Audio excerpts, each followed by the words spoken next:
అనంతపురం జిల్లా ఉరవకొండ సమీపంలోని బూదగవి చెరువు గత వైసీపీ పాలనలో నిర్వహణ లేక రూపుకోల్పోయింది. చెరువులో నీటి నిల్వ లేక ఆయకట్టులో సాగు ప్రశ్నార్థకంగా మారిందని రైతులు ఆవేదన వ్యక్తం చేస్తున్నారు. సుమారు 80 ఎకరాల విస్తీర్ణంలోని చెరువు ఆయకట్టులో 200 ఎకరాల్లో రైతులు పంటలు సాగు చేస్తున్నారు. ఎంతో ప్రాధాన్యం ఉన్న చెరువు నిర్వహణను గత జగన్ సర్కారు నిర్లక్ష్యం చేసిందని కర్షకులు ఆరోపిస్తున్నారు.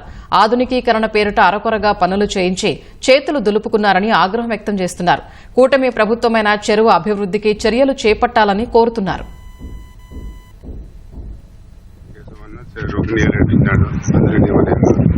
అప్పుడు బాగా 2 పంటలు పండించుకుంటాడు.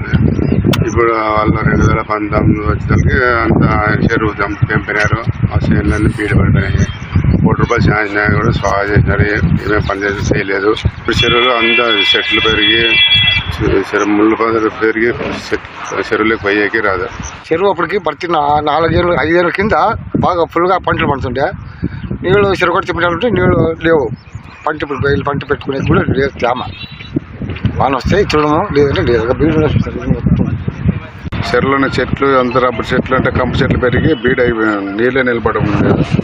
ఇంకా అసలు మిర్ర అయిపోయింది అంతే. నీళ్ళు నిలబడుకోకుండా సాపుకైనా నీళ్ళు వెళ్ళిపోయేది కదా. నీళ్ళు నిలబడితే మళ్ళీ అప్పుడు అందరి రకాల నీళ్ళు వస్తున్నాయి. చెరువులకి సప్లై అవుతున్నా, నిలబడుతున్నా. పశువులకి పాయలకి గొర్రెలకి అన్నట్టు నీళ్ళు గూలు కూడా నీళ్ళు లేకుండా ఉండే. దయచేసి కేశవన్ దయచేస్తే బాగుంటుంది అందరికీ. ఊరు సౌకర్యంకి అన్నవాళ్ళకి నీళ్ళు ఇడాలని చెప్పి